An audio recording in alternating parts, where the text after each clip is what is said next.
Mesdames, Messieurs, merci de suivre les programmes de ITV. 19h45, c'est parti pour la principale édition du soir. Dans l'actualité ce soir, sécurité, le nouveau ministre de l'Intérieur au camp Abdou Diassé, maître Sidiki Kaba, a visité ce matin les chantiers au sein du cantonnement. Il s'est rendu à la brigade d'intervention polyvalente et au groupe opérationnel de Dakar. Vous l'entendrez tout à l'heure avec Abraham Paul Pouya.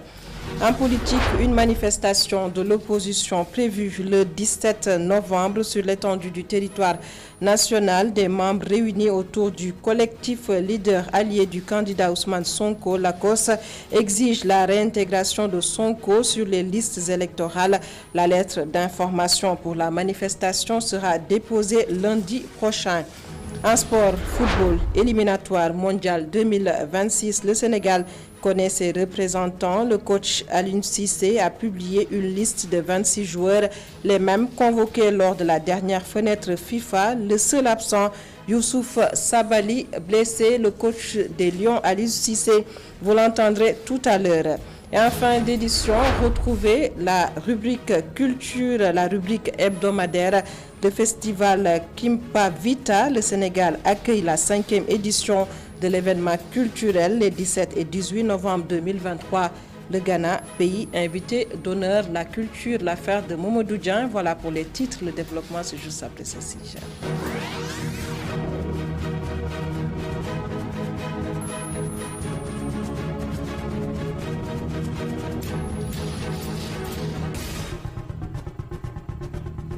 Bonsoir à tous et bienvenue. Direction le nord du Sénégal, à Saint-Louis, colloque international sur les impacts de l'exploitation du gaz. Un rendez-vous pour sensibiliser les communautés initié par la plateforme des acteurs pour une justice climatique. L'événement, une occasion saisie pour également se pencher sur les impacts des changements climatiques. Saint-Louis, la correspondance est signée Momar Alisnia.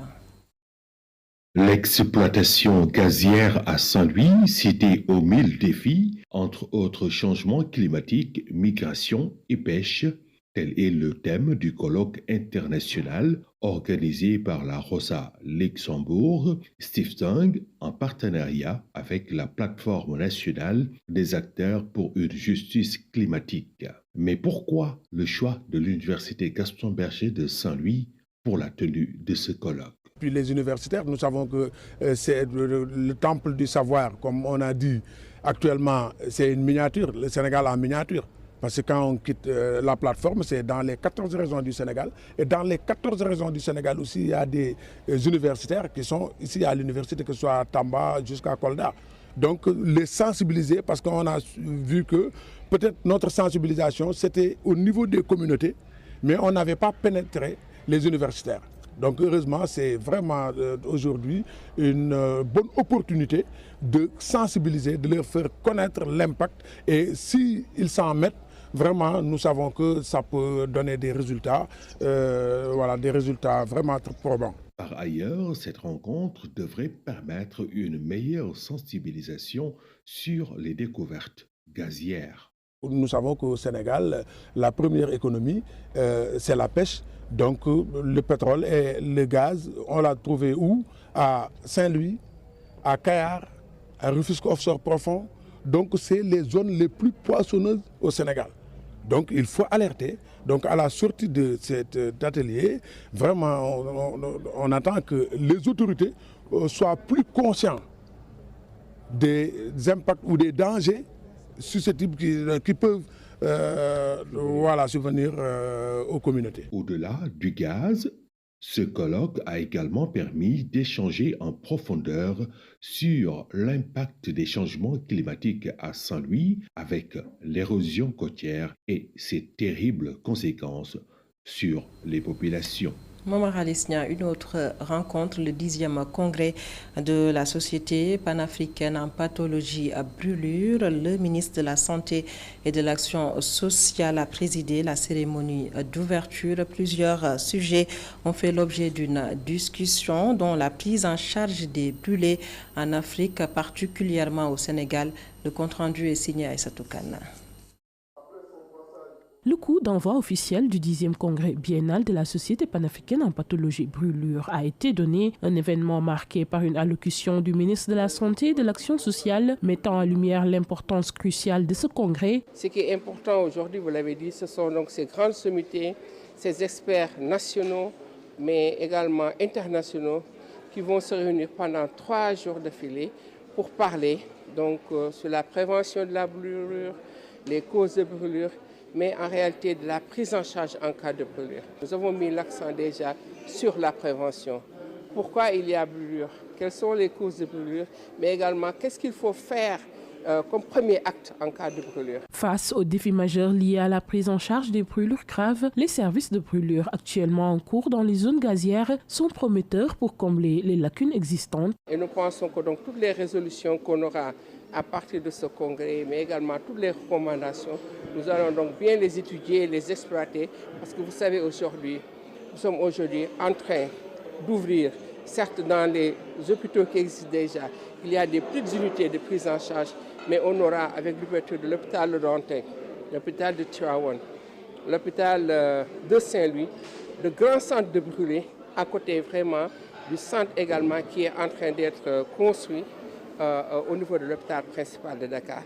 Mais n'oublions pas que l'hôpital de niveau 4, Cheikhoul Khadim de Touba également, a commencé déjà ses activités. Une planification proactive est en cours pour sensibiliser la population au risque des accidents domestiques et industriels fréquents. Il y a beaucoup de causes quand même qui peuvent être évitées. C'est des causes qu'on appelle des causes évitables. Vous savez, quand aujourd'hui nous avons des petits-enfants dans les maisons, quand il y a de l'acide, comme tout autre produit dangereux, quand même, il faut en tant que parent, il faut en tant que voisin, faire de telle sorte que ces produits soient mis hors de danger pour les enfants. Déjà, c'est important. Mais également dans les industries. Aujourd'hui, vous avez vu qu'il y a une bonne organisation dans les industries, si bien que partout, vous voyez, quand il y a donc un danger, quand il y a risque de brûlure, il y a vraiment des signaux qu'on met un peu partout. Et récemment, aujourd'hui, nous avons des boules sous forme d'extincteur, si bien que dès qu'il y a risque de brûlure, c'est la boule qui s'échappe. Le programme scientifique se poursuit avec enthousiasme. Tous espèrent que ce congrès sera le catalyseur de solutions concrètes et solides face à ce défi persistant de la prise en charge des brûlés. En ce tout cas, les accidents domestiques, des interrogations, comment protéger les enfants, comment prévenir les brûlures d'enfants à la maison. Il faut s'armer de vigilance selon des parents. Au sujet de Khadija Ndadjouf, sujet réalisé à Nyaritali, reportage. Les enfants et les accidents domestiques, les brûlures en danger pour cette couche vulnérable. Nous sommes à Nyaritali.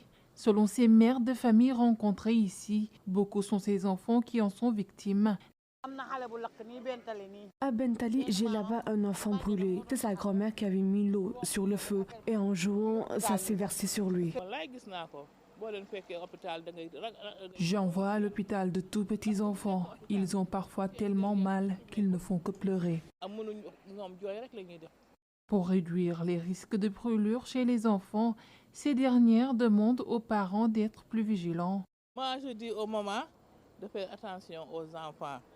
Parce que l'incendie ou la brûlure de l'enfant est très mauvaise. Quand un enfant a des brûlures, ne dort pas, ne mange pas, toujours reste à pleurer. Il faut beaucoup que les mamans surveillent les enfants avec du charbon. La vigilance, justement, l'arme dont ce père de famille qui va même jusqu'à interdire ses enfants à avoir accès à certaines pièces de la maison. Mes enfants, je leur interdis l'accès à la cuisine. C'est pas très prudent. Tout peut s'y passer.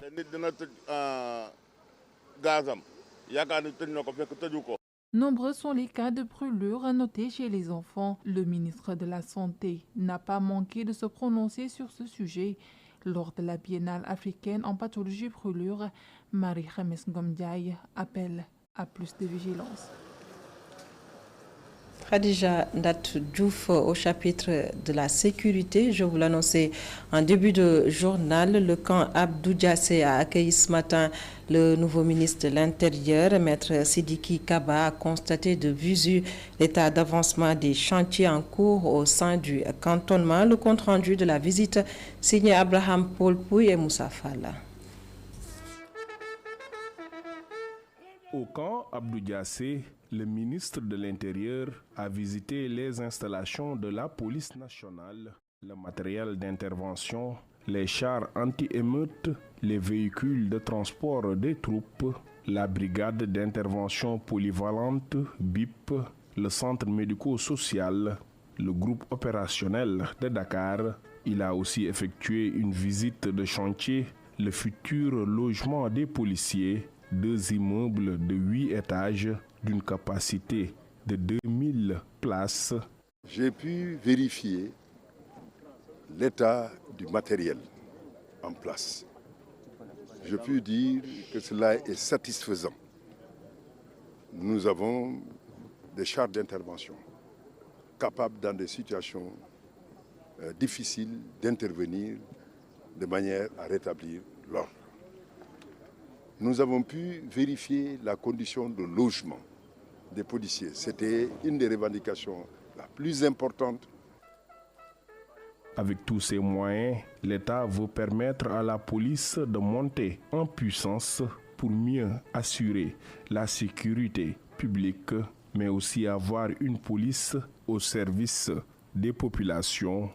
Nous avons vu aussi un centre de tir qui est réputé, qui est utilisé aussi par d'autres forces comme la gendarmerie et qui montre ainsi que ce centre de tir permet à nos éléments d'avoir des tirs de précision quand il le faut. Autant de choses qu'il nous faut dire que le processus de modernisation et de montée en puissance de la police que le président de la République, Macky Sall, a eu à initier est en cours. Et nous allons donc continuer à faire en sorte que cela puisse atteindre les objectifs qui sont fixés. Lors de cette visite, la police a effectué des démonstrations, une manière de rassurer les populations, mais aussi répondre à sa mission première, assurer la sécurité. Et en politique, des acteurs de l'opposition se sont réunis autour d'un collectif Lacoste, leader allié du candidat Ousmane Sonko. Ils ont fait face à la presse, c'était hier, et c'est pour exiger la réintégration de Ousmane Sonko sur les listes électorales. Habib Sy et compagnie ont déroulé leur feuille de route et comme premier plan d'action, une marche prévue le vendredi 17 novembre 2023 sur l'étendue du territoire national. La lettre d'information sera déposée lundi prochain. Le compte-rendu signé Ami Diouf. Des leaders de l'opposition réunis autour de la plateforme appelée Lacoste demandent l'application de la décision du tribunal de grande instance de Ziguinchor. Ses opposants ont en même temps annoncé une grande mobilisation ce vendredi, coïncidant avec le jour du verdict de la CEDEAO sur le différend entre Ousmane Sonko et la direction générale des élections. Du lundi, ñun ñi déjà muy man muy madame Maïmouna Bousso ak Dambodj fas yéene nañu lundi, Inch'Allah. Dès ce lundi, nous allons déposer une lettre d'information pour une marche prévue ce vendredi. Ce sera une grande mobilisation prévue du rond-point Jet-d'eau à Liberté 6. Nous appelons tous les responsables à faire de même. Ñun ànd ñun ñëpp pour que bépp dogal bi nga xam ne tukkee na ci atu attekaay yi donc les décisions de justice ñu appliquer ko. Ces politiques fustigent également une indifférence et considèrent leur combat comme une demande nationale. Li gën a garaaw bi nekk di rey Sénégal mooy l'indifférence. Jàpp ni. L'autre sentiment que je fustige, c'est l'indifférence totale. Certains voient en nous des alliés Ousmane Sonko ou du parti Pastef seulement. Ce qui nous intéresse, c'est l'avenir du Sénégal. Ñu natt yéene joo xam ne am nañ ko. Yéene ji mooy ëllëgu Sénégal, ëllëgu say doom. Pour sa part, Habib Sy demande à l'Union des magistrats du Sénégal de s'engager dans ce combat pour la justice. Le législateur, vraiment, ici, à mon avis, a été bien inspiré parce qu'il sait que l'administration peut être amenée à ne pas exécuter une décision de justice si cette décision est contre elle. Et l'article 6 donne la possibilité, comme il s'agit d'élections, à la Sénat de passer outre et de contourner toutes ces difficultés de non-exécution des décisions de justice. Comme il n'y a pas ici au Sénégal d'organes pour surveiller et superviser l'exécution des décisions du juge administratif, particulièrement, je pense que, comme la justice semble être humiliée par l'attitude de Macky Sall, l'UMS devrait pouvoir s'investir dans le combat parce qu'elle défend aussi les intérêts de la justice. Après avoir rappelé les péripéties de la mise en place du collectif Lacoste, le mandataire d'Ousmane Sonko, membre de la plateforme, confie qu'une lettre lui est adressée par la Sénat pour lui expliquer que Doudou Ndir n'a plus les prérogatives pour donner les fiches de parrainage au maire de Ziguinchor. Ami Diouf à Kaffrine, colère du collectif des chauffeurs municipaux. Ils dénoncent leurs difficiles conditions de travail. Ces travailleurs font face à plusieurs maux, disent-ils: le non-paiement des heures supplémentaires, le non-paiement d'indemnités de risque, le défaut de prise en charge médicale, entre autres points soulignés. Le collectif a tenu une assemblée générale. Je vous propose de suivre la réaction du porte-parole. Il s'appelle Talla Faye, au micro de notre correspondant Babacar Falbop. Que les chauffeurs communaux du Sénégal souffrent de plusieurs maux: le non-paiement des primes de risque, le non-paiement des heures supplémentaires, la non-titularisation de certains chauffeurs, le manque de considération des chauffeurs pendant les séminaires et réunions, pour ne citer que cela. Parce qu'il y a certains d'entre nous qui ne sont pas payés comme il le faut. Il y en a qui n'ont même pas de contrat. Ils ont payé par la poche de leur comment dirais-je, mère. Ils ont maltraité. Ils n'ont pas assez d'arguments aussi pour se faire entendre. Faire savoir aux autorités que les chauffeurs sont des personnes. Ils ont une famille, ils vivent des moments difficiles. Ils ont intérêt à être payés comme il le faut. À ce stade du journal, on parle de sport, football éliminatoire, Coupe du Monde 2026. Match contre le Soudan du Sud et le Togo. Aliou Cissé a publié ce matin la liste des 26 joueurs devant participer à ces rencontres. Pas de nouveauté, le seul absent, Youssouf Sabali, blessé. Le coach des Lions, Aliou Cissé, que voici. C'est une équipe qui viendra bien sûr ici pour faire un bon résultat, c'est-à-dire prendre les 3 points. C'est à nous, comme on l'a toujours fait, en réalité, quand c'est important, et on sait que cette Coupe du Monde-là est très importante et que le Sénégal doit y être, il est important de bien aborder en réalité ces éliminatoires comme on l'a toujours fait, en essayant d'emmagasiner, si vous voulez, 6 points sur ces 2 matchs-là.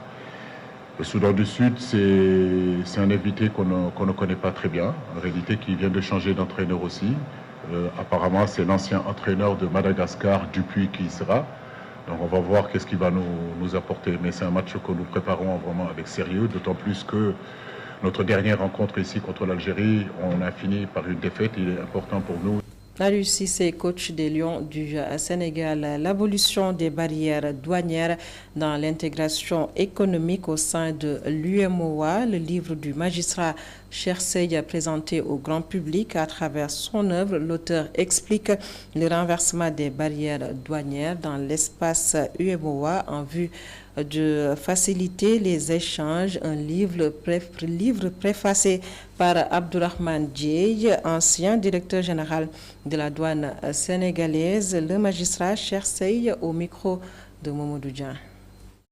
Voilà, c'est justement ce dont le livre parle.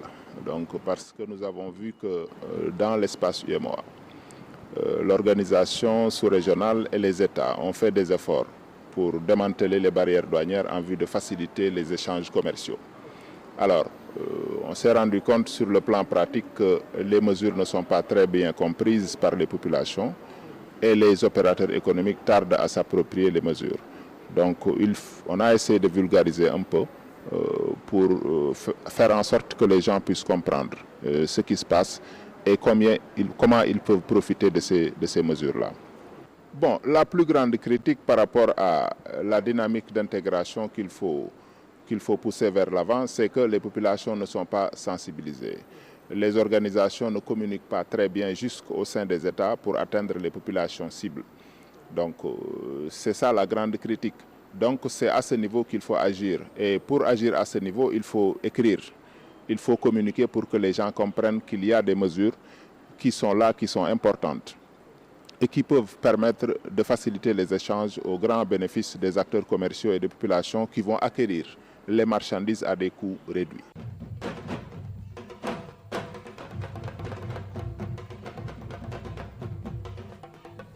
Transition juste trouvée pour parler de la rubrique culture, la rubrique hebdomadaire. On vous parle ce soir de la 5e édition du festival Kimpa Vita, un festival qui défend la cause des femmes. L'événement culturel est prévu au Sénégal les 17 et 18 novembre 2023. L'objectif, c'est de réunir les afrodescendants qui partagent les valeurs africaines selon les organisateurs. Culture, la rubrique qui porte la signature de Momodou Dia. Kimpa Vita est un festival féministe et co-responsable panafricain et culturel. Pour cette 5e édition, il rend hommage à une figure féminine de la culture ghanéenne, Efwa Sutherland. C'est un festival qui, chaque année, va mettre en avant un pays afrodescendant ou africain et une figure féminine de son histoire, et va pendant 1 à 2 jours, donc là c'est 2 jours à la place du souvenir les 17 et 18 novembre, on va avoir une programmation culturelle très diverses autour du Ghana, de questions féministes et de questions d'éco-responsabilité. Kimpa Vita est né à sa 5e édition. Le festival se tient chaque année à Dakar. Cette année, 2 jours à la place du souvenir africain. Avec une programmation beaucoup plus pluridisciplinaire et beaucoup plus riche qu'avant. On a des concerts cette année. Avec une programmation à la fois avec des artistes sénégalais et aussi des artistes ghanéens. On lance le laboratoire de recherche féministe pour cette 5e édition de la Kimpa Vita. Le festival Kimpa Vita encourage aussi les petits gestes en faveur de l'écologie.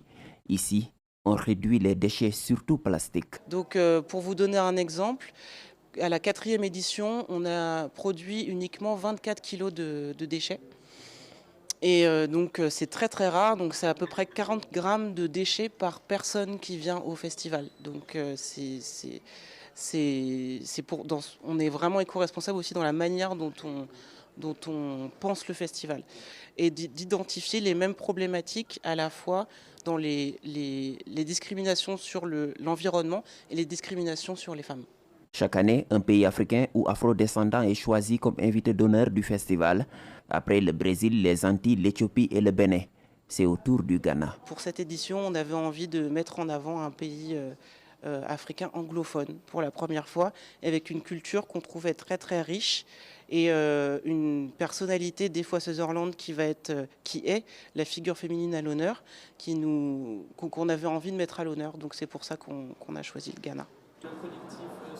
Créée par le collectif Sankarissa, la Kimpa Vita facilite la création d'espaces de sensibilisation, de réflexion et de plaidoyer en faveur de l'égalité des genres et pour la promotion de la femme par le biais de la culture.